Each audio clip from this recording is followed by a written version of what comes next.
I'm in that space of my life. I want to reclaim my passion, and I don't want to fall back into the monetization right now, because I need to get into a healthier space where, okay, if there's momentum, then great, like we'll work through that. But I think that like I felt like my work was only meaningful if I continue to work on survival mode, if I continue to share my trauma. And I'm in this space now where I'm like, no, like I'm going to take my power back, and I'm going to share joy and encouragement and hope. And yeah, that may mean like sharing vulnerable parts of my life, but it doesn't have to stay there. But in order for me to like do that, I need to see it for myself, because I haven't. Like, love offering started off as, when you think of a love offering, you're going to it's usually at a church, and a love offering is like a surprise gift to somebody else. You're giving this gift to someone else. They're not expecting it. It could be as like a form of money. It could be a gift. It could be something, but it's a love offering to someone. And my biggest thing with love offering is to love people and serve well. But I can't do that if I'm in an unhealthy space, or if I don't see meaning in my life. And I think now I'm in like this slow cooker season where I'm regaining my flavor, where I'm finding the things that used to bring me joy, and where I'm creating from a place of abundance, where it is no longer this space of survival mode. Hey, this is Meloriota Lucy, and you're listening to the Rough Concept Podcast.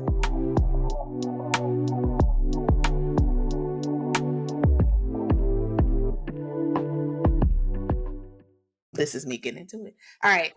So we gonna stop right there, because I already know we gonna get into it. Okay, so Josefina, my girl, thank you for being here with me. Look, I just want everybody to know we were getting into the nitty gritty, and I was like, we're gonna have to reel it back, because we need to talk about this in the episode, because once we start talking, we get into such a fluid conversation that y'all would have just got wherever we started, and it would have been a thing. But when I started the Rough Concept podcast idea, and when I thought about the women, the artists and creatives that I wanted to have conversation with and wanted to be with me on this journey, because I think like community is everything in terms of like how I navigate projects. And when I got my people with me, it's just like, I'm coming. So I thought about you because of the conversations we've had in the past, and just following your journey, and a lot of what you say resonates with me as a woman, as a Black woman, as a mom, as a creative, as a wife, a friend, and a business owner too. And I was like, easy. Josefina, I wrote your name and I was like, hopefully she can do it. And I know like with this season of life that you're going through, and you're making such a, transition with your beautiful twin boys. I just appreciate you being here. And I'm so glad that we can have this conversation. I'm just so glad. I wish I could give you a huge hug. Virtual hugs it is, For because real. I'm happy you're here. Girl, same. So give the people a brief like introduction, let them know who you are, why I love you so much. So funny, because I am in a season where I'm trying to figure out who I am. I think that just stepping into this space of motherhood after trying to become a mom for so long with infertility and loss, I found myself wrapping my identity and even my business identity towards what I was struggling with. So much so that it was hard for me to really claim my identity in more than just what I was struggling with. So I would say right now, I am a creative freelancer. I am a jack of all trades. And I always struggled with that too. I struggled with that. Same. And we could definitely get into that conversation. Yeah. Because I used to be like, man, people are just going to think like, girl, you just don't know what you are. What you want to do. But I'm like, I have multiple passions. I love Yeah, doing different things. So I would say I'm a creative freelancer. I am a calligrapher. I am a sign maker now, I love it too.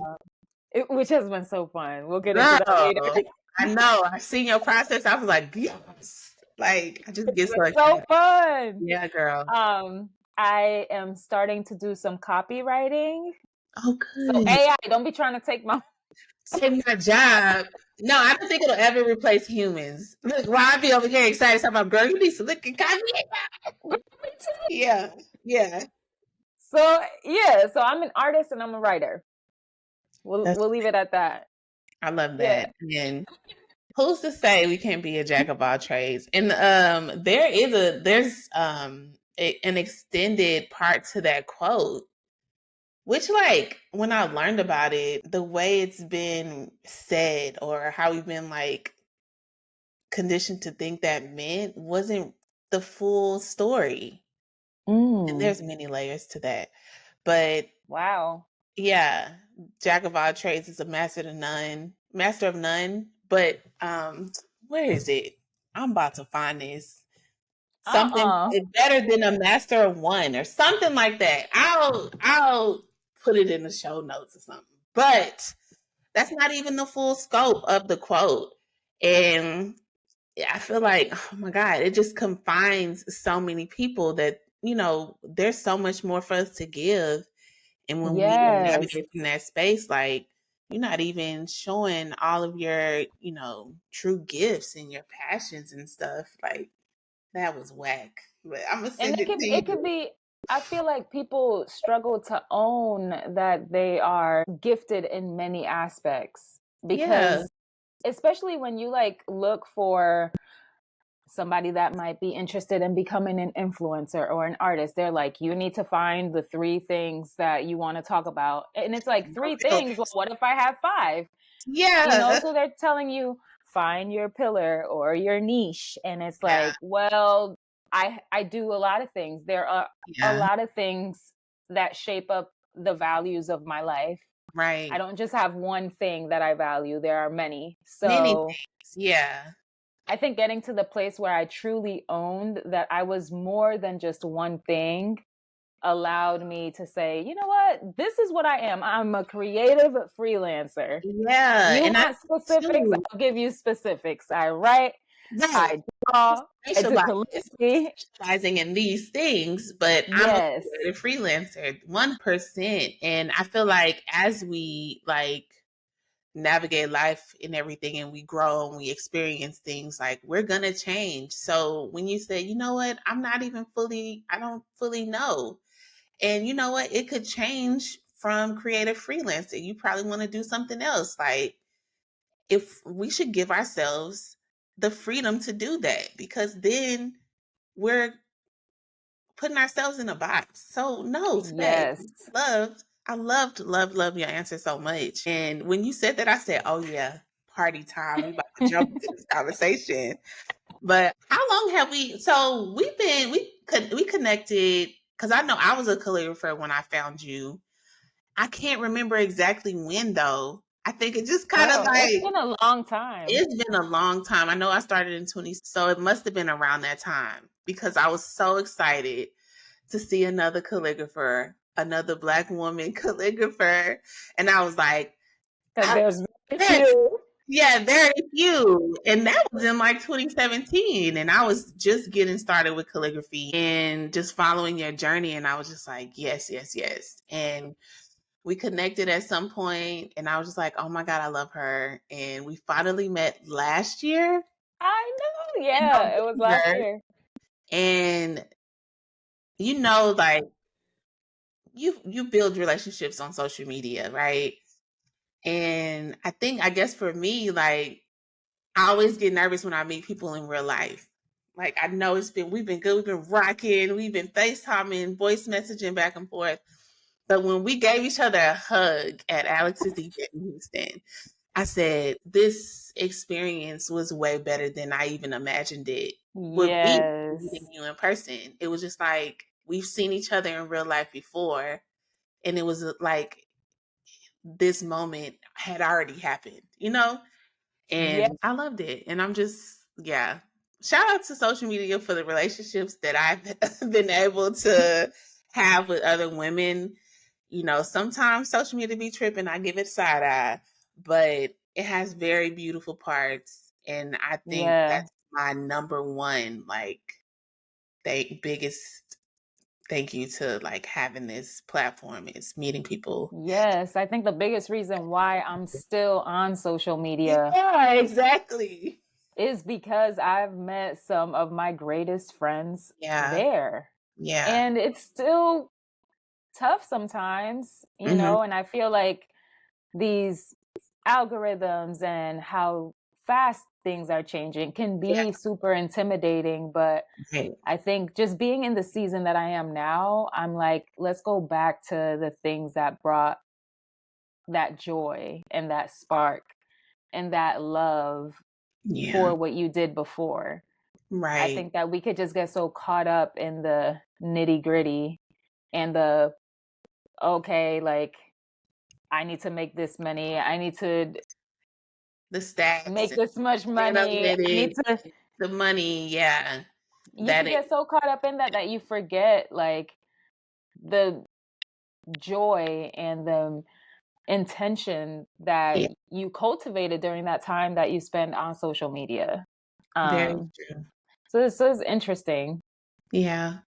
I Yeah. mean, any good thing could be bad for us if it's not used properly, right? I feel like that was a big part of I talked to my therapist about it. I was like, social media at one point to me was kind of like being in high school again. And after Mm. not creating for so long and then sharing my work on this platform, hoping people liked it, seeking that validation. At the end of the day, it really is up to us, like how it affects us, how it's used, how we consume on there. And what Yes. I've learned too is that with all the change, all the algorithm changes and how many times you should post stories, all these new features and things like that, you really have to tap into like what's going to work specifically for you. You have to be anchored in like that to like weather the change and when it gets chaotic and stuff, find that center to kind of bring you back. And for it to be sustainable, it has to be 100% you. Like it has to work for you in the way that it works for you. Like when it works for you. Like, or if it even Yeah. works for you. Like, is, social media the platform you need to use for whatever it is you're trying to do and the community you want to build. You really have to tap into where it fits in your life rather than how do you fit in it, you know? Yeah. And I think that's why I'm in this space now where I'm reclaiming my passion. I'm Yes, so I'm let's get taking into it back. that. Yeah, so I saw your post and you was like, I'm closing up shop, and I was like, what? What? But when I saw your caption about you reclaiming your passion, I was like, oh, I get it.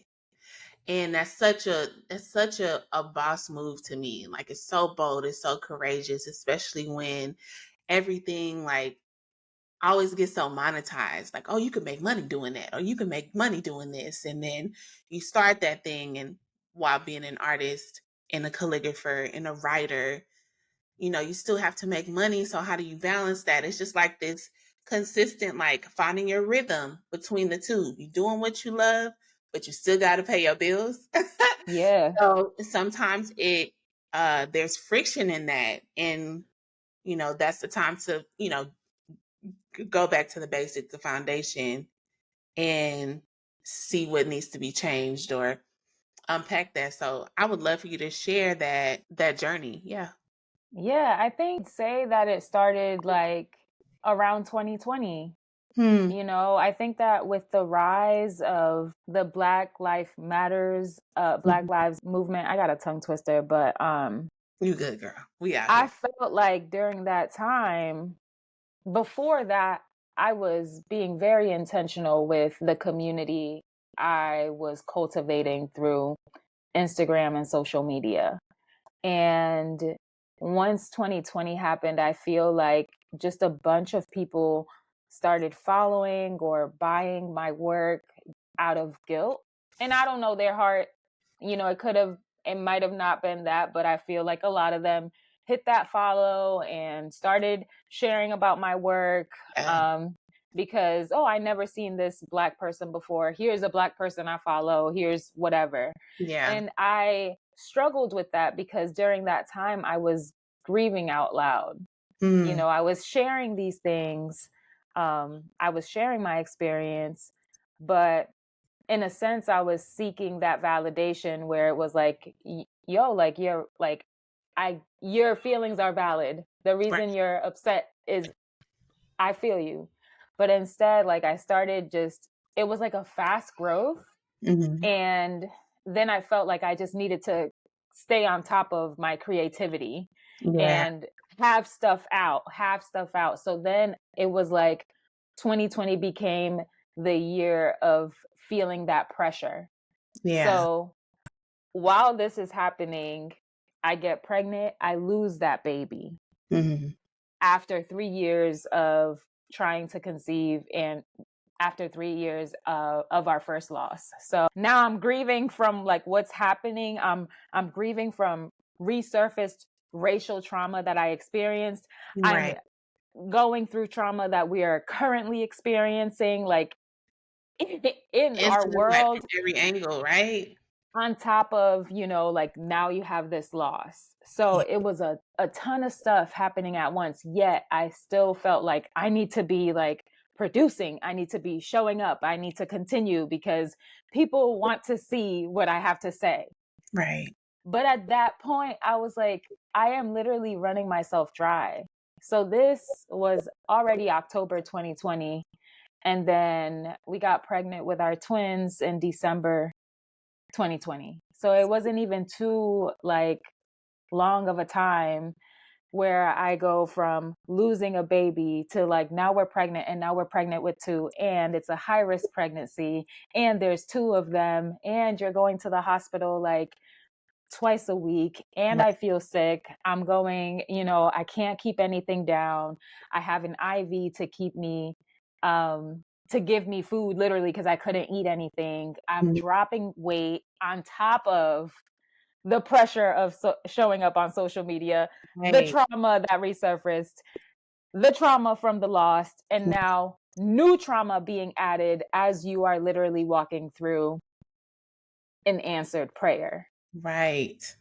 So it was so much, so much. And I'll fast forward to last year when I had the boys in 20, it was like, this is wild. Like, I can't believe that, like, I finally had these boys. Like, I can't believe it. But there was also that fear of these are Black boys. And I'm still trying to navigate through all of what we like experienced in 2020 plus 2021. And now I felt like I was underwater. And then once the boys came, they're going to NICU. I'm there for like the first 30 days of their life. It's during COVID. So like you're having to wear when I had them. That was their the first thing they saw was their mom in a mask. So there was just a lot of trauma building up on top of build up, on top of build up, on top of build up. And I think last year I just had a breaking point and I was like really struggling with postpartum depression and anxiety. And when I started looking like seeking out help and I started getting medication and I was seeing my therapist once a week, I just got to a place where I was like, like I haven't fully enjoyed even this season of my life, even this answered prayer, because I've been on survival mode this entire time. I haven't enjoyed my business because I've been in survival mode this entire time. I haven't created out of a place of joy and abundance because I've been in survival mode this entire time. And last December, my dad went to the hospital and I haven't gone to Dominican Republic in 7 years, which means I haven't seen my dad in 7 years. Wow. And my kids haven't met my dad. So like I thought I was going to lose him in December. And that was really hard for me because I was just like, I don't think I want my journey with my dad to end here. And I think that there were so many things that kind of just stopped us to even going to DR and spending time with him with like COVID and just life happening. But it was then that I had that wake up call that I don't want to live in survival mode anymore. So I started taking active steps in my life and in my home to just bring joy and peace and ease into my life. Yeah. That doesn't mean that like the anxiety or the depression went away. That doesn't mean that the grief went away, but it was like, okay, I need something that's going to help me just be still and like enjoy life again Yeah. because I felt like life was sucking the life out of me. So yeah, so I got to this space where I started decluttering and like literally getting rid of like journals from like when I was struggling with like when I was going through my trying to conceive journey and like a bunch of journals that just had so much stuff in it. And I Right. just felt like I had to like release some of these things to make room for joy to come into my life. And it was hard because these are like memories and these are Right. things I was that, thinking that. I was like, wow, I love yeah. it though. Like you're And it making was hard. yeah. It was hard. I was like physically just removing stuff from my house. And it was interesting because as I did that, it was bringing back so much joy. Like I was like, oh, I feel like drawing today. Oh, I'm going to do like this card today. It was like my creative juices started flowing again. Right. And I wanted to be really careful on monetizing off of it. Hmm. So like, I feel like, when the sink is clogged up and you hear it go, Yeah. and you still got to clear it out. Like Yeah. you still have to clear out more things to let it flow. Yeah. I'm in that space of my life. I want to reclaim my passion and I don't want to fall back into the monetization right now Mhm. because I need to get into a healthier space where okay, if there's momentum, then great, like we'll work through that. But I think that like I felt like my work was only meaningful if I continue to work on survival mode, if I continue to share my trauma. Mhm. And I'm in this space now where I'm like, no, like I'm going to take my power back and I'm going to share joy and encouragement and hope. And Yeah. yeah, that may mean like sharing vulnerable parts of my life, but it doesn't have to stay there. But Mhm. in order for me to like do that, I need to see it for myself Right. because I haven't. Like love offering started off as when you think of a love offering, you're going to it's usually at a church, and a love offering is like a surprise gift to somebody Right. else. You're giving this gift to someone else. They're not expecting it. It could be as like a form of money. It could be a gift. It could be something, but it's a love offering to someone. And my biggest thing with love offering is to love people and serve well, but I can't do that if I'm in an unhealthy space or if I don't see meaning in my life. Mhm. And I think now I'm in like this slow cooker season where I'm regaining my flavor, where I'm finding the things that used to bring me joy, and where I'm creating from a place of abundance, Yeah. where it is no longer this space of survival mode. And I feel like a lot of times we give into creating out of pressure because there's finances and things that we need to take care of. And that was the biggest fear for me because I'm like, I can't stop working. Like, what am I gonna do? Like, if I turn this, if I close down this shop, and I feel like I'm just in the season as a believer. I'm just in the season where I just need to trust God. Like, I feel like I've been given other opportunities to use my art in like different local spaces, and I'm getting paid in that way. Which is And I exciting. just feel like, yeah, it's so exciting. And I'm just like, you know what? Like, this is what I'm going to do right now. And I'm just going to continue creating. That doesn't mean like later on I might open the shop again. But right now I'm just like, I need to like continue marinating Yeah. and not get into this place of creating out of pressure, True. because I'm done creating out of pressure. Man, I love, thank you for sharing that too, like your journey, because it really goes to show like our seasons of life and how it contributes. Like, we're more than just artists and creatives and freelance business owners. Like, we have whole lives behind, what we present on these platforms and our websites and even our work. And you sharing that makes you so human, right? And your honesty and the vulnerability with it, I just know for sure it's going to land on the right ears and people are going to feel seen and heard. So I just appreciate you being open and honest about your journey. And it's a beautiful journey, and especially with you making this choice to reclaim your passion. I think a lot of us get lost in the monetization of like this thing that we love to do and how unhealthy it could get. Something that we love can be something that can potentially, what I felt before, toxic in a way, and Yeah, just pulling the life out of me, out of this fear of not showing up the way I should or producing the work that I should. And, but literally something that brings you joy, sucking the joy out of you. sucking the joy And out of not you. necessarily the craft, it's like Yeah. all of the pressures to creating that. And I Mhm. think that, like, when I had the boys, I felt like I needed to prove to myself, like, I don't know what I needed to prove to myself, girl, but I just felt like I needed to prove something to myself. Like, We I doing can that be to a, ourselves sometimes, right? yeah, I Show could be me, a mom. Josefina.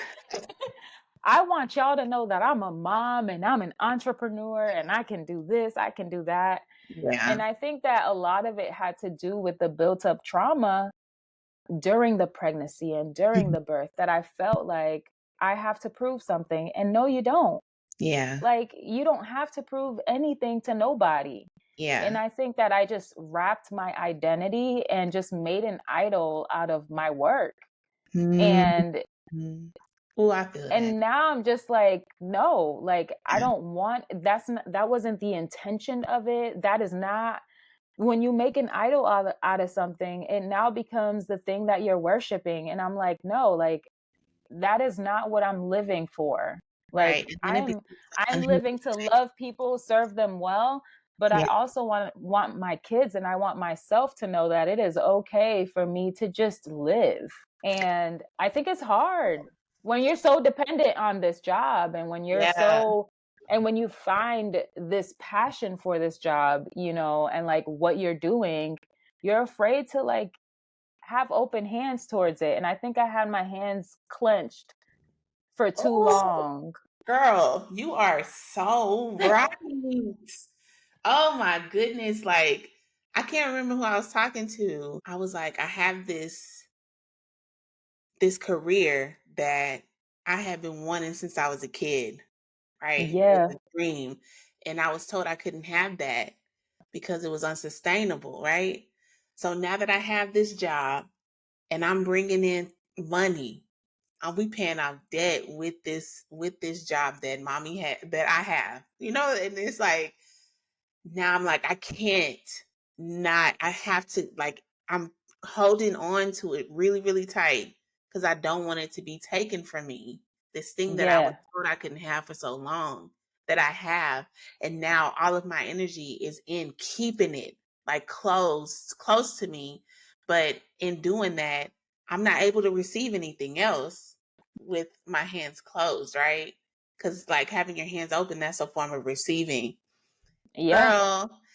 Oh, so my wheels are turning. So much I want to say and ask because especially like, okay, I will say this, like seeing you and knowing your journey with infertility and loss and how you've been able to share that takes a lot of courage, and that was so inspiring to see as someone who's a part of your community. And I want to speak for everyone and say thank you for having that courage to share your vulnerabilities with us in your season with us, because there's so much value there. And that's why you have such an amazing community, because you were able to to speak about the things that you were experiencing. And I know it's a lot of lives that were touched.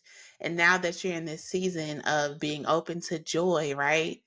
And living and functioning and breathing and moving from that space, I'm so excited for what you will experience because I know you will share it with us in a beautiful way because you're such an amazing writer.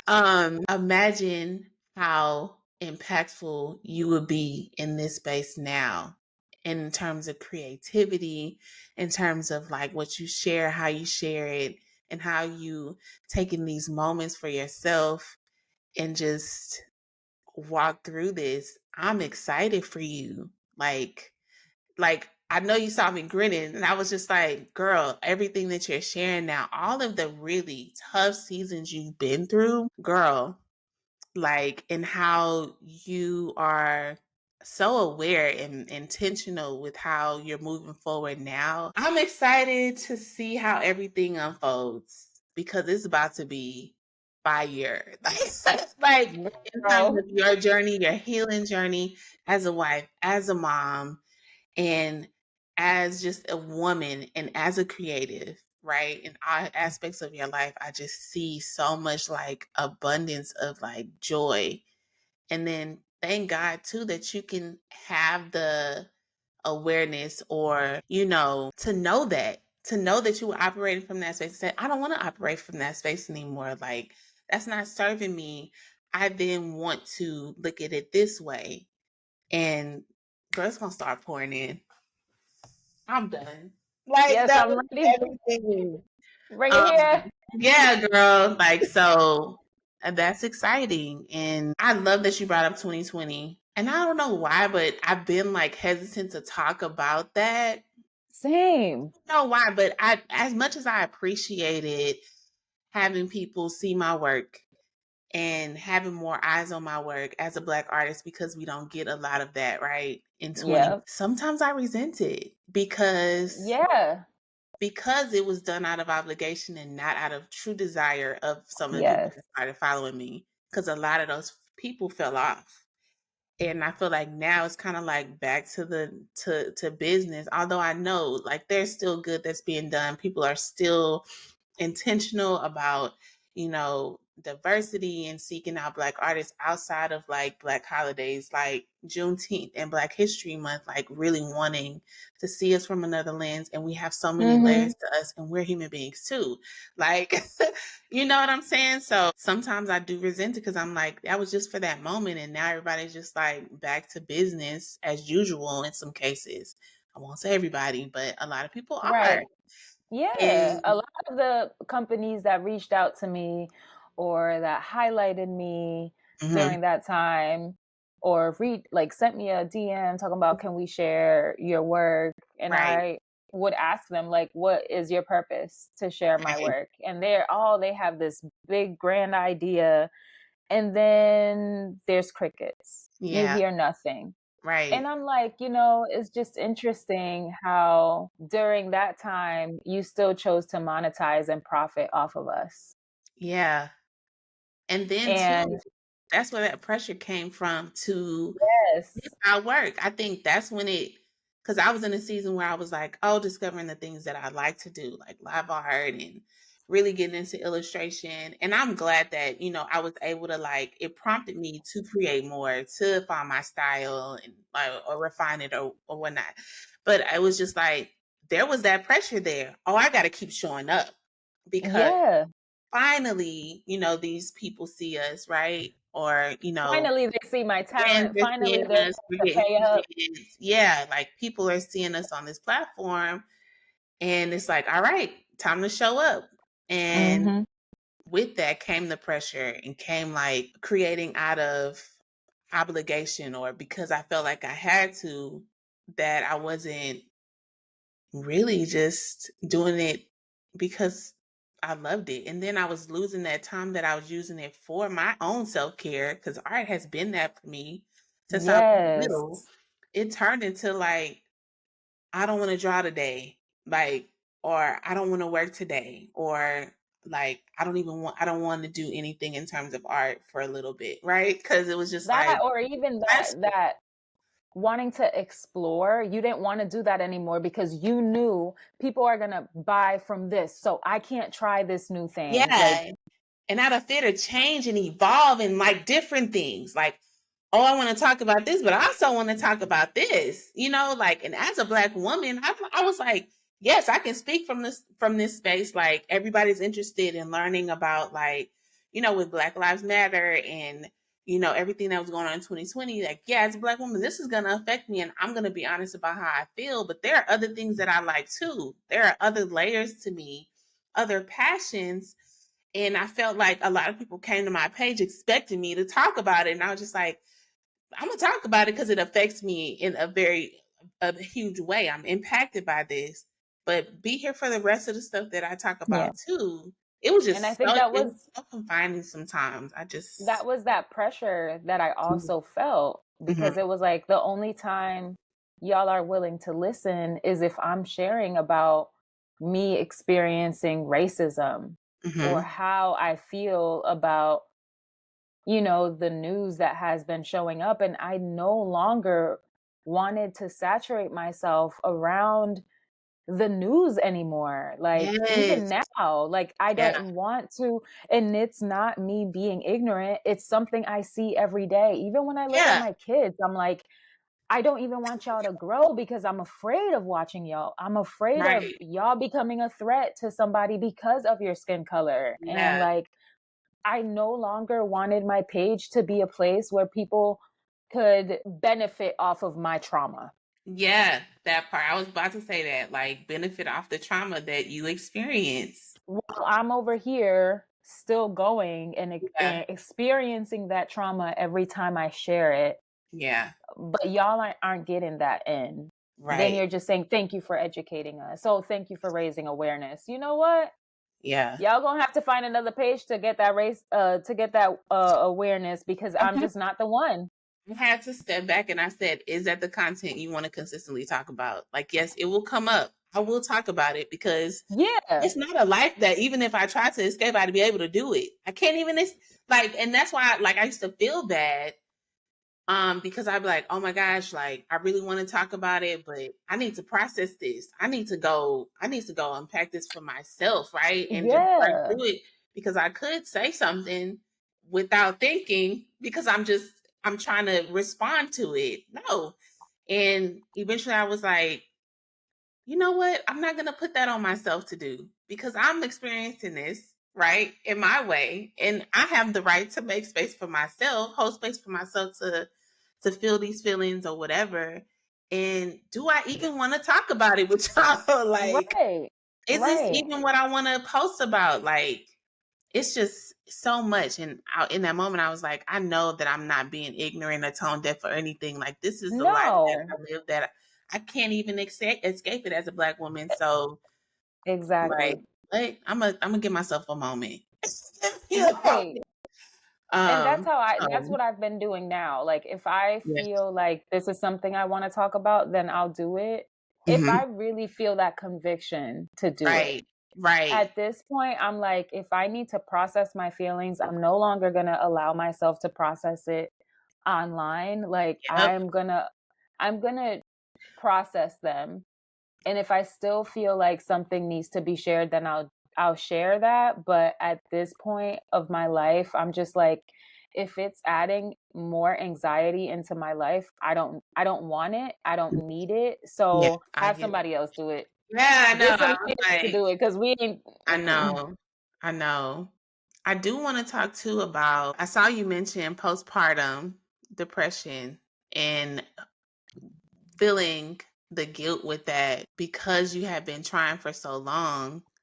I was in that moment, I was like, oh man, because I know that feeling like of in terms of like postpartum and like, oh my God, I shouldn't be feeling like this. I should be, you know, full of joy and happy and that hit home for me because that's really when I turned to my creativity because I was like, I need something to help Yeah. me get through this. But I bring this up because now I see more conversation about postpartum. But before, when I was experiencing it after both Emmy and Kai, and this was like 2016, a lot of people were like, oh, just pray about it, or, just, Mm. I was like, okay, yeah, I did that. So I Ain't listening. think I got to a point I was telling God, I was like, all right, God, like, I know you are in this with me. I said, but I know you have tools and resources that I can use and people that I can lean on. And that was when Yeah. creativity, you know, really played a part in my healing process, along with like me taking my supplements, me going to my gynecologist, like, help me, lady. Um, me leaning into my community, like, how is that journey for you? And again, thank you for being so vulnerable and sharing that with us. Yeah. My postpartum journey it was really hard. I would say like right now I'm in a season where I can talk about it because I finally feel like my head is getting above water. I feel like I'm Mhm, still healing. mhm, Um, but it wasn't the birth story I wanted. It wasn't the pregnancy experience I wanted. I wasn't expecting, obviously, to have twins. So everything was not my plan. Like it wasn't going according to like the story that I envisioned my life to be like when I finally have my rainbow baby. So I felt very guilty about that. And I felt like I needed to redeem myself. And I felt like I needed to overwork myself and heal myself quickly. And then there was like this pressure to like even produce milk for two babies, and not being able to have them the first 30 days of their life because they were in NICU was very hard for me to accept. So there were just a lot of things that I struggled with accepting. mhm, And I remember like even since the beginning, since I was pregnant, like I told myself I am going to speak up like if I ever feel like anything is wrong with the pregnancy whatever, but I never thought about postpartum. I never considered postpartum being a space where I advocated for myself or where I even asked for help. And I struggled a lot during my postpartum season with asking for help because I didn't want to be a burden to people. I didn't mhm, want people to think I was ungrateful because I was really struggling with my life. And it wasn't necessarily the kids, it was myself. I was struggling. I felt like I was drowning and I didn't want to be alive anymore. mhm, Um, and there would be a lot of thoughts that I would have. And like, it was just very dark season and very lonely season. mhm, Um, and I'll be honest, it was a hard transition going from like you miscarried to like now you have these two babies that I was on my toes. I was hearing every other week that they're not gonna make it. So mhm, like even wrapping my head around the fact that they are here and that they like were here during that moment was tough for me because I was just like I dealt with so many voices like telling me they're not going to make it. Or we had some friends that would say, "Oh, I would be so sad if she lost both of them." Some friends. Um so I'm sorry. like yeah, so like it was just so much, and like just adjusting to motherhood was hard and it was lonely, and there were friendship breakups during like the pregnancy, and I realized that a lot of my friendships like even during that time before TTC was based on trauma bonding. And like I used my platform to talk about loss and infertility, and I found a great community in that. But I also know how hard it is when you see that other person make it to the other side, when you Mm, see that other person finally have their baby. Then it's hard because it's like, why? Well, it's happened for you, like when is it going to happen for me? mhm. So I've seen that, and it was tough just getting to a place where I was like I need help, but I don't want to ask for help because I feel like I should just be grateful. But I remember I love my OBGYN. She is incredible. I'm so grateful that she's been my OBGYN since after my first loss. She was a person that I went into, confided in. She is a Black woman. Dr. Oh. Ashby, if you ever hear, I love you. And she would always tell me like, you are going to have your baby. Like, you are going to have, like, she always spoke life into me, even when I felt like death. So I Mhm. remember going to her and she asked me like how I was doing. And I told her, I feel like I've been underwater for so long and now I have my head above water, but I'm trying to catch my breath and I can't. Like, I'm struggling to catch my breath. And she like shared, like, you've experienced so much trauma before, after, and during this time. Mhm. And you, like, it's okay to get help. It's okay for you to get help. And it was hard for me. I don't know, it could have been my pride, and it could also be that guilt of like feeling like you shouldn't need the help during this time, especially if this was something you wanted. But just Mhm. recognizing that there is, that you need help, recognizing that you can't do it by yourself, Yeah. allowed me to receive the help that I needed. So I took like steps towards that. My husband and I got into marriage counseling, and we love our therapist. She is amazing. Um, which we went back into that because that was a huge adjustment for us. You know, we were so used to just us, and Yeah. now we have two babies, Right. you know? So Mhm. like we have to adjust our entire life around these two babies. So it's overwhelming and it's scary. And that's the Yeah. biggest part. You know, it was scary to even say that it was scary because you felt like you needed to just be grateful. Mhm. Just be grateful. Right. Or because people would say that to you, like, oh, just be grateful that, oh, just be thankful that, da da da Yeah. da da. Yeah. So I felt like I just needed to just be thankful and deal with what I was dealing with by myself. And I remember um, my friend Alex Mhm. asked me how I was doing. We This love was you, like, Alex. we love you. Asked me how I was doing, like, I think it was like April, May of last year. And Mhm. I was like in the thick of it. And I remember sending her a voice note and I couldn't even fake it. I just cried. I just wept. Like, I just cried. Mhm. And it gets me emotional thinking about it now because I was just like in a really dark space. And she came that weekend and it was like so uplifting to me. Like, I'll never forget. Um, because I was in such a dark space and I felt so alone. And like, Mhm. I felt like, you know, this is all my fault. Like, even the friendship breakups and stuff, these people could have still been in my life, but I think I was just like bargaining, I guess, because I didn't have anybody around and my family's not here. So it's just me, Jay, and the boys. So like just Mhm. um going through this new experience and not having anybody around was very tough for me. And I'm an introvert. You know, I thrive off being by myself, Mhm. but I needed a community. So when she came that weekend, it was just the spark I needed to, and it like helped me even like with our surroundings. And now we're in a space where we go to a new church. We've been going there we since 2020 we've been there. No, 2021 we've been there, and they've been there since pregnancy. They've prayed us through our entire pregnancy, and now like we're making friends there.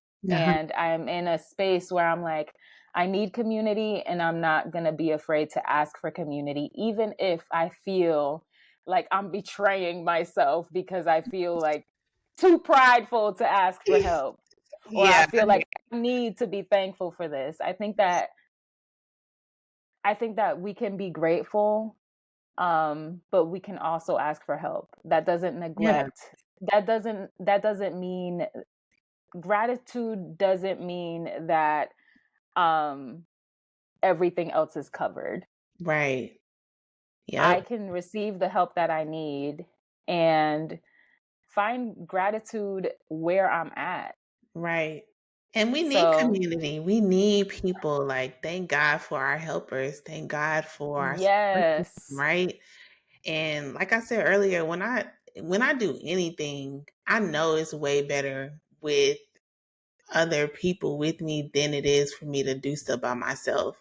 Because I do get to the point where I'm like, I should be able to do this by myself. Like, right.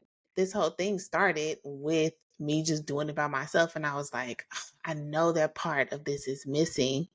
And I'm realizing now that with others with you on any journey, it's just like it makes it easier to navigate. So the fact that you had Alex and Yeah. she came to see you and you have your church family and you have your husband, like, yeah, you ain't supposed to do none of that by yourself, girl, especially Girl. that season. I think that's when I really leaned into my support system too, going through postpartum depression. And it does get really dark. And I got to a point where I was like, I need somebody, because this is hard and I can't not do this alone. So, And I would look at like other women who like experienced, I would look at other women who experienced like loss and infertility, and they just looked online, they just looked like they were thriving. And I'm mm, like, why am I not there? Why right. is this so hard for me? And like, I look back at pictures of the boys now, like, or videos I took of them during that time. I can't remember it. I Oh, don't remember. I mhm. have those memories there, and I'm like, and Jay would say, like, do you remember this picture? And I'm like, no, like, this is wild. Yeah. But now that I'm in the space where I'm receiving the help and support that I need, it's so fun. It gets so overwhelming sometimes with the boys. They are so crazy.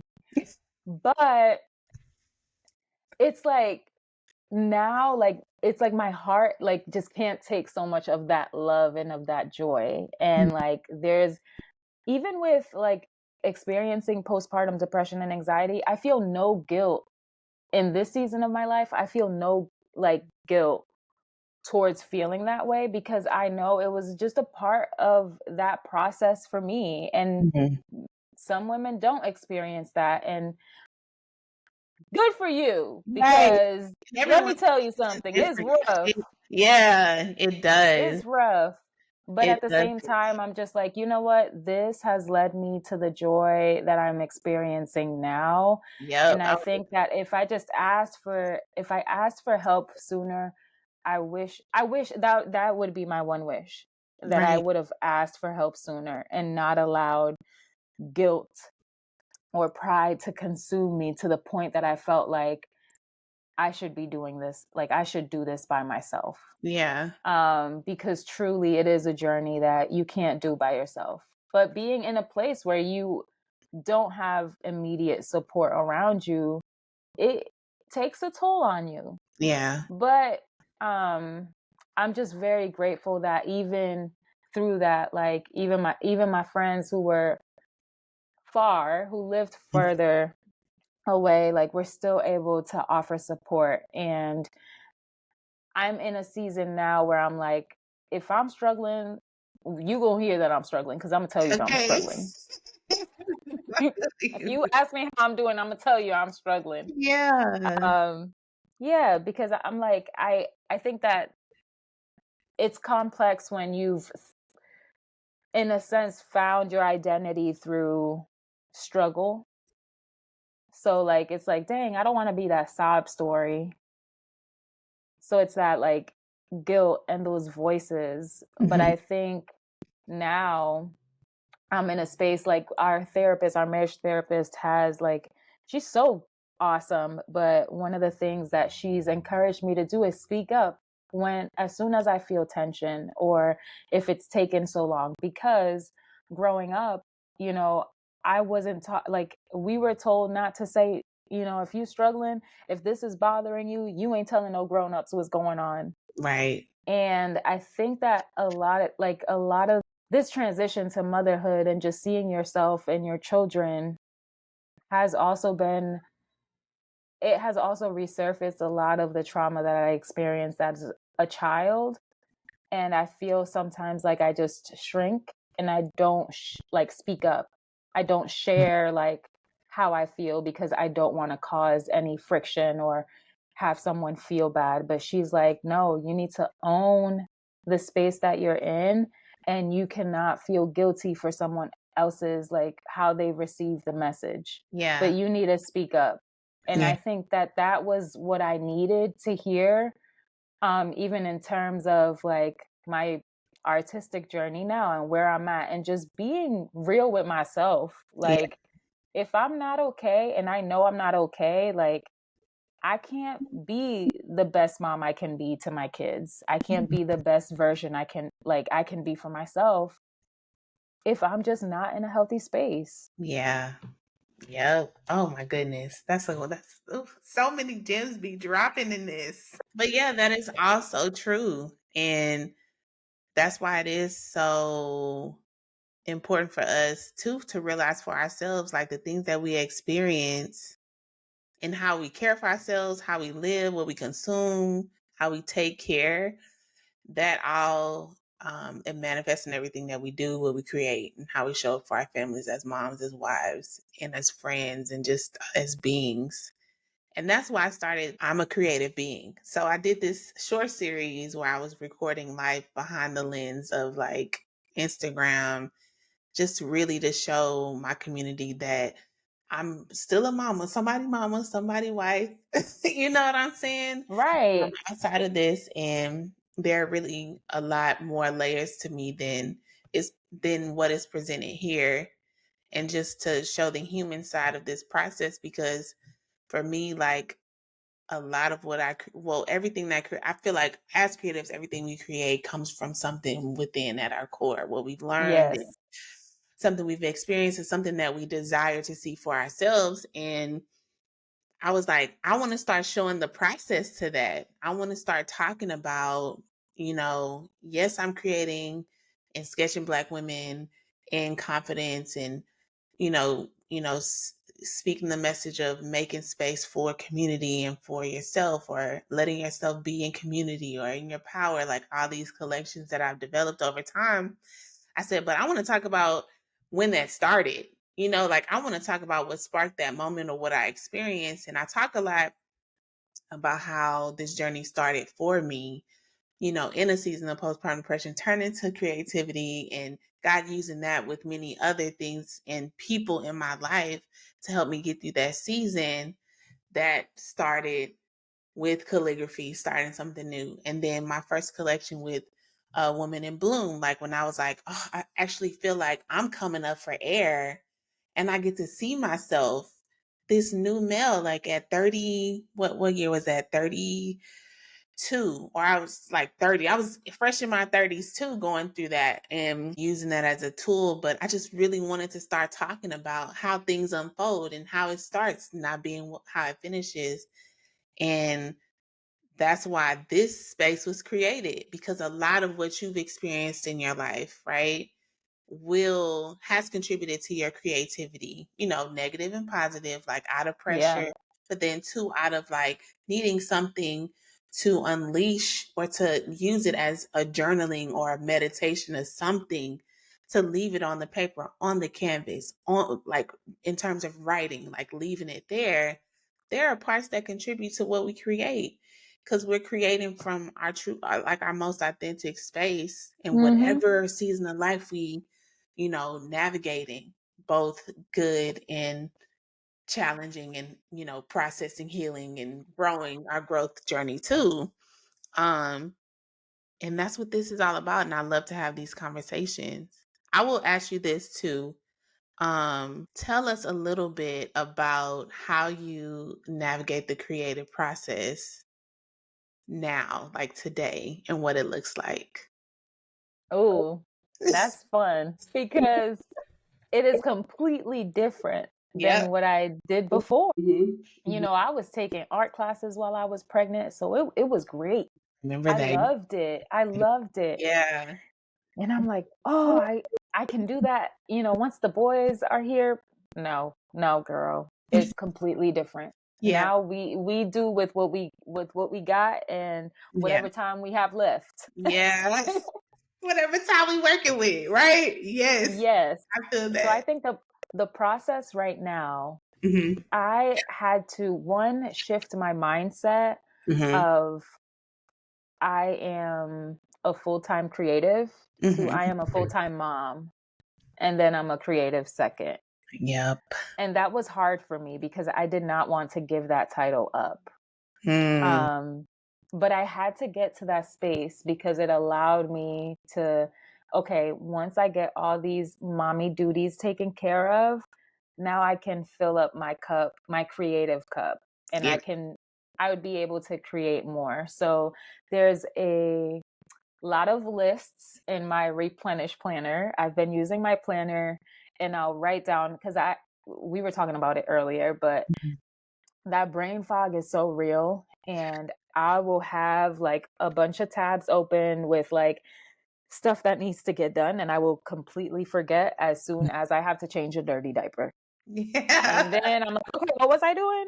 Let me get to the dishes. Oh, wait, I was putting laundry away. Oh, wait a minute. I got to finish the bed. Oh, I got to do this. Oh yeah. So what I've been doing right now is I'll do the 1 hour method in the morning. Once I wake up, my first hour is going towards like any like light chores that need to get done around the house. And I'll do this before our nanny comes in. Mhm. Then our nanny's here from like 10 to 5. So typically what I do on Mondays is like just a chill day, and I typically stay home on Mondays just because I'm like, if I can pick up the house on Monday and have kind of everything in order, Mhm. then like Tuesday and Wednesday, I can go out and like have a little coffee shop date, like solo date for myself, or just explore somewhere, go to a thrift store, whatever.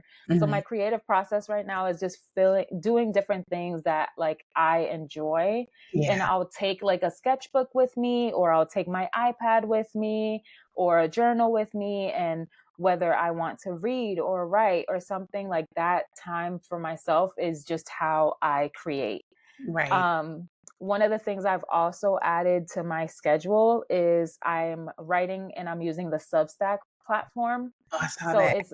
I absolutely love it because I am just writing about, so I have this series called Something Warm, Mm. and I try to do the Something Warm series weekly for like, okay, so this is a newsletter, but you get to like, you can have free subscribers. And then if they pay like $5 a month, you get like full access to a lot of things. Yeah. So right now, I like, this is how I keep myself consistently writing on a weekly basis. That's so Right cool. now, daily basis is not going to work for me Mhm. because life is just really busy. And I feel like I feel like before it was very easy for me to be consistent on a daily basis with different things. But right now, in this season of my life with the boys, sometimes I'm just too tired to write, and I cannot deal with the guilt of like, I gave myself this assignment and I couldn't do it. Yeah. So giving myself, um,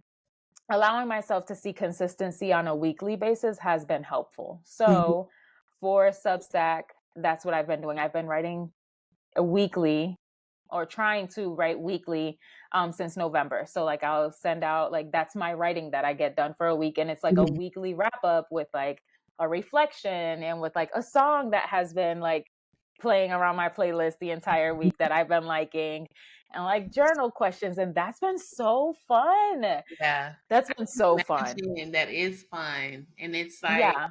something that you can continue like with your practice in writing. And Yes. these people that are looking for like to hear from you in the newsletter. So I've Yes. recently discovered Substack. I think it's a cool platform. And yeah. It's so fun for writers. If you love to write, like, that is the space that I recommend, because I've been just loving being able to explore different things and like getting back to writing, because that's been kind of intimidating since like stepping Mhm. into being a mom. So that's one of the big parts of my creative processes right now. It's like, Mhm. if I don't do anything this week creatively that filled my tank because motherhood got the best of me, I still have Substack. Yeah. Like, I still have a space where I can write. So I yeah. do that.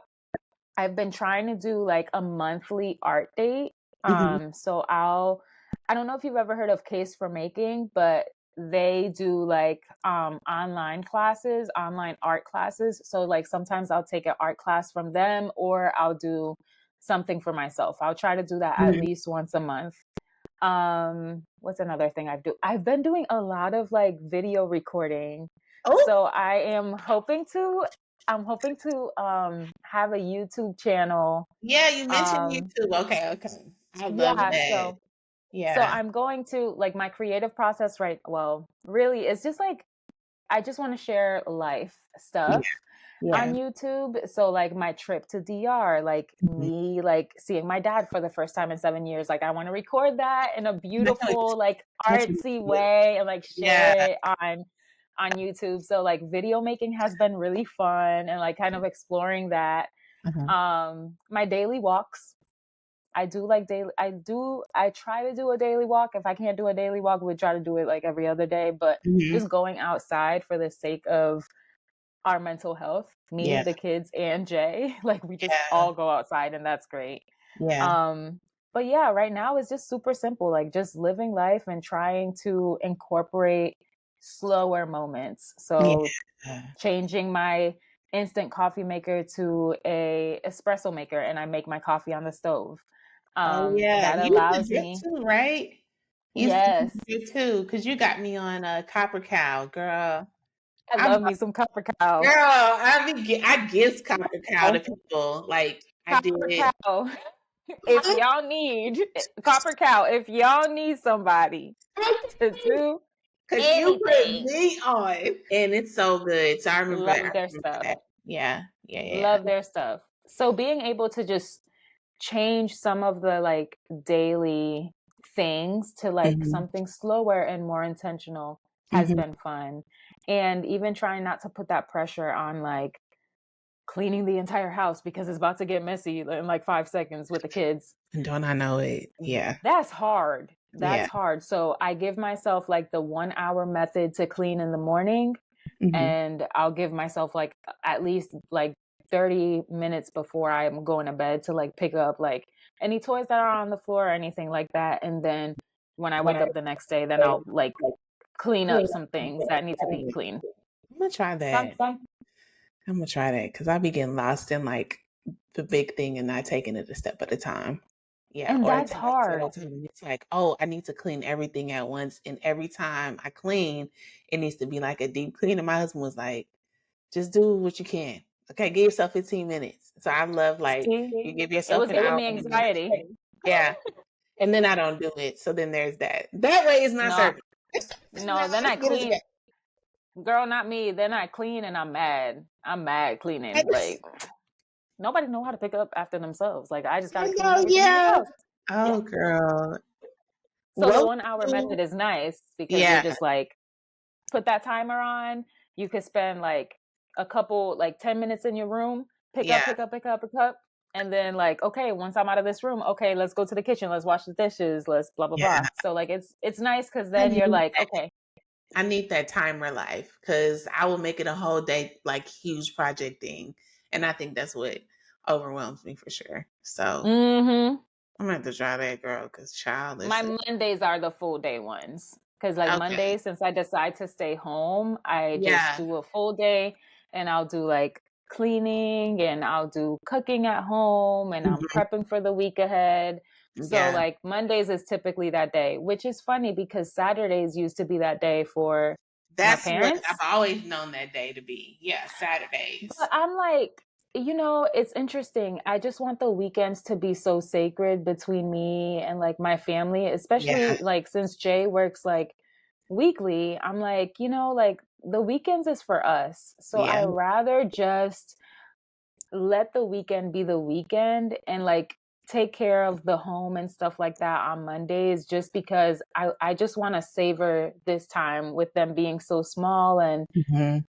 I just want them to know, like, I care more about you than our house, even though it sometimes On the floor. gets a little crazy.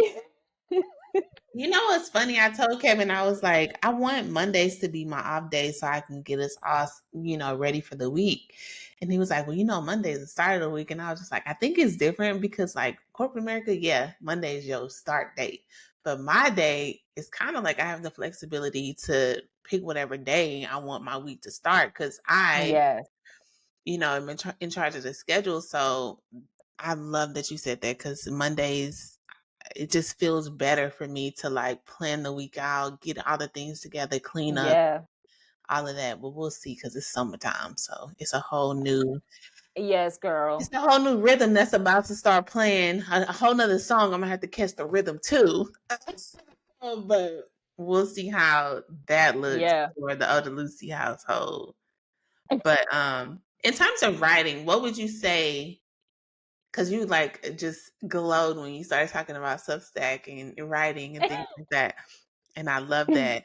What would you say is the most enjoyable part of your creative process in terms of writing? I feel like I used to think too hard Mm-hmm. in writing. Mm-hmm. Like, oh, this needs to be the best written piece I ever write. But interestingly enough, this year I started reading more fiction books instead of self-help books. Mm-hmm. And this allowed me to like Mm-hmm. so when it comes to like my creative writing process, a lot of it comes from like getting a good fiction book reading. I like urban fiction, y'all. Me too. I love, Ever since high love school, me a I've been hood book. good.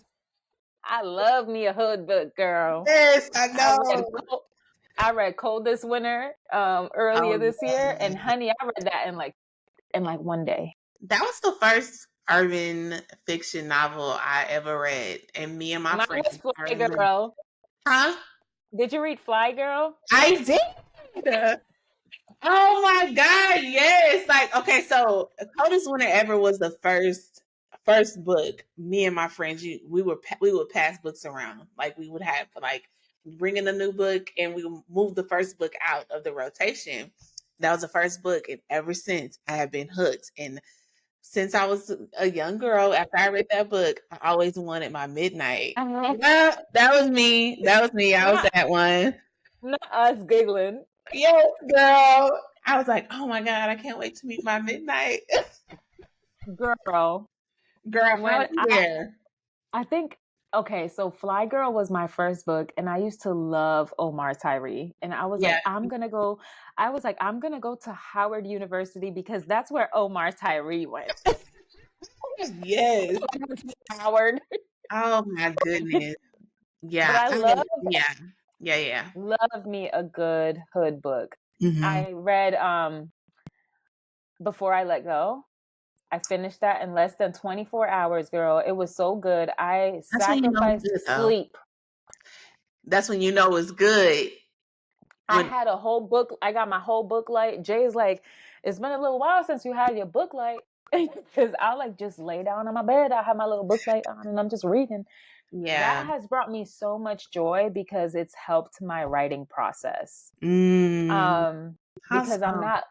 I'm not thinking so intensively about like what I'm gonna share. Like now I'm just like, like I can just look back at the week and reflect on like something that like really resonated this week. So like one week for my Substack Something Warm series, I talked about since I'm leaving to DR, I'm only taking 2 suitcases with me. Mm-hmm. And I shared about like this decluttering season of my life and what it's been like looking like for me, and Mm-hmm. how a lot of times we have like how sometimes creative wise you just feel stuck because there's so much blockage around you and you just need to like release a bunch of stuff. And it's interesting because you can look at just these crazy tasks that you have like around your house that you do, and there's a story right there Yeah. like in the process of what you're doing. So like now I'm just like, I'm not out here looking for the best story to share. There's a bunch of stories happening around us. Yes. Whichever one resonates most to me this week, then that's what I'm going to share about. So that's been like the fun thing about Substack, because I'm like, I can talk to y'all about my week, but in a Yeah, creative isn't that like way. a form of journaling too? Like that's just really like allowing you to like, oh, that's on so many levels of just like, yay, because you get to share these moments, you get to write, and it's a form of journaling. Like you recapping your week and you're really being mindful and present, to get these moments that you get to share. That, Yeah. I love So it. that's one. So even though like shop is closing, like I'm still going to be writing. Mhm. And you can also like share voice recordings there. So you can do like little podcasts, mini podcasts there. I think now you can add video. So like I'll be like working on my like YouTube stuff and like sharing it there. And I love it because it's like an online journal for myself and like people can read it. Okay, Substack is pretty lit. Like, I like that. I like it a lot. That's so And cool. there's very good writers there. Ah, Such good writers. I love reading the newsletters there. I love it here. I love that. I love that for you too. Like, that's really cool. Because this is going to open up new things, like new like practices, and it can contribute to your art. It allows you to just be fully present in like everything, like especially in traveling to DR, seeing your dad and being with the boys and them experiencing it, Jay experiencing it. Like, this is going to be so good for you. Yeah. I'm gonna have to hurry up and get my sweater that I wanted though. Yes, girl, because we closing shop on I Friday. said every time, like, oh, I need to get that. Every time I say, oh, I need to get, no, I'm getting my sweater ASAP. It's It's closing happening. Friday, sis. Yeah, when I saw it, I said, oh, this is like, let me get my goods first. But this is an exciting season for you, and I'm excited to see it unfold. Like, I'm gonna be paying close attention. I'm turning my little notification on because I need to see what Josephine is doing.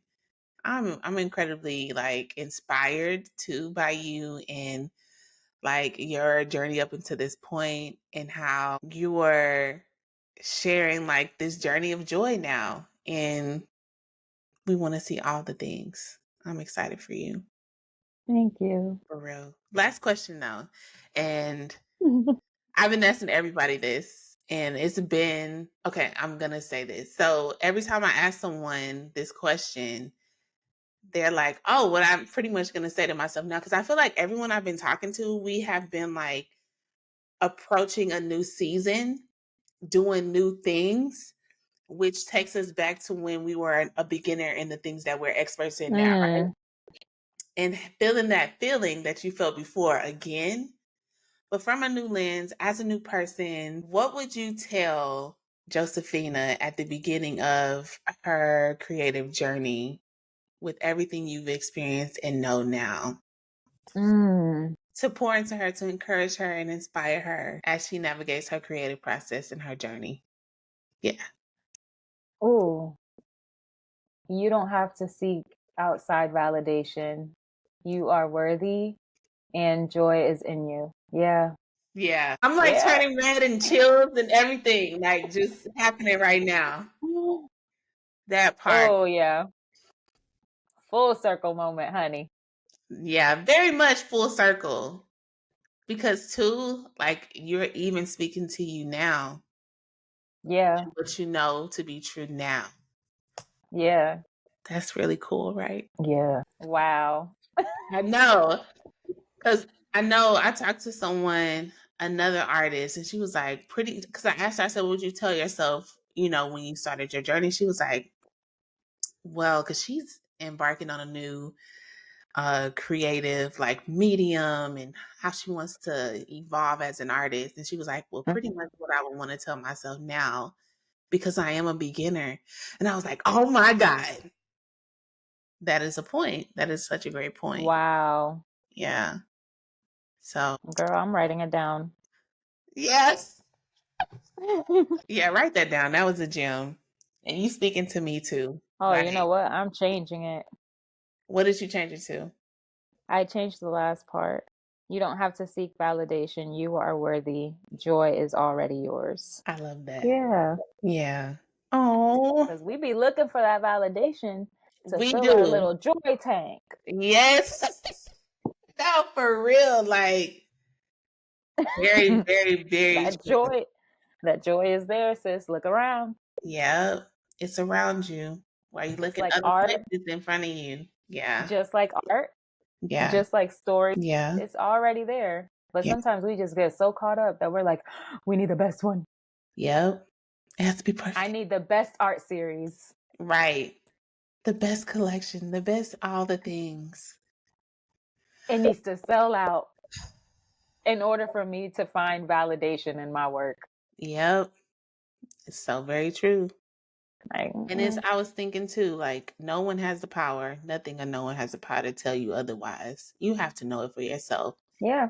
Because even if people are like, oh, I love your work, even when people tell you, like, oh, I love your work so much, I can't wait until you come up with something new. I love the colors you use. I love your technique and style. But if you don't believe it for yourself, you can't even be receptive to that. You'd be like, it's okay. I thank you, uncomfortable. Thank you so much. You And can't. that's why we reclaiming our passion, honey. Exactly. I had to say it loud in the mic because that is so true. I felt everything you said today. Thank you again for sharing your story with us here. I know for sure it will touch someone's heart. It will land on the right ears. It will resonate, and people will be impacted and encouraged and inspired from what you shared with us today. Thank As you. always, I love you. Oh, I love and you you. have to let the people know where to find you. You can find me on Love Offering on Instagram, and you can find me on cuidate.substack.com if you want to get the Please do. Something Warm series. Yeah, yes, that part. And your website. Loveoffering.co, but it's going to be closed. Oh yeah, that I'm shutting it. I'm shutting it down. Shutting it all down. Yes. Okay. We'll Okay. be back. We'll be back sometime. Don't know when, but When you're we'll be ready, back girl, come sometime. back because it'll be the best timing ever. So whenever you come But hit back, up that Cuídate. Hit up yes, the Substack. yes, yes. Well, thank you so much again for being here, and I can't wait for us to reconnect and to hear about your trip, to hear about what you discover in this season. And I love you so much. I love you too. Thank you so much for joining me. I hope that today's discussion sparked your creativity and inspired you to embrace your unique journey. Don't forget to share your thoughts, stories, and creations with me. Be sure to subscribe so you don't miss out on any future episodes. Leave a review, and let's continue to support and inspire one another on this incredible journey. Until next time, keep creating.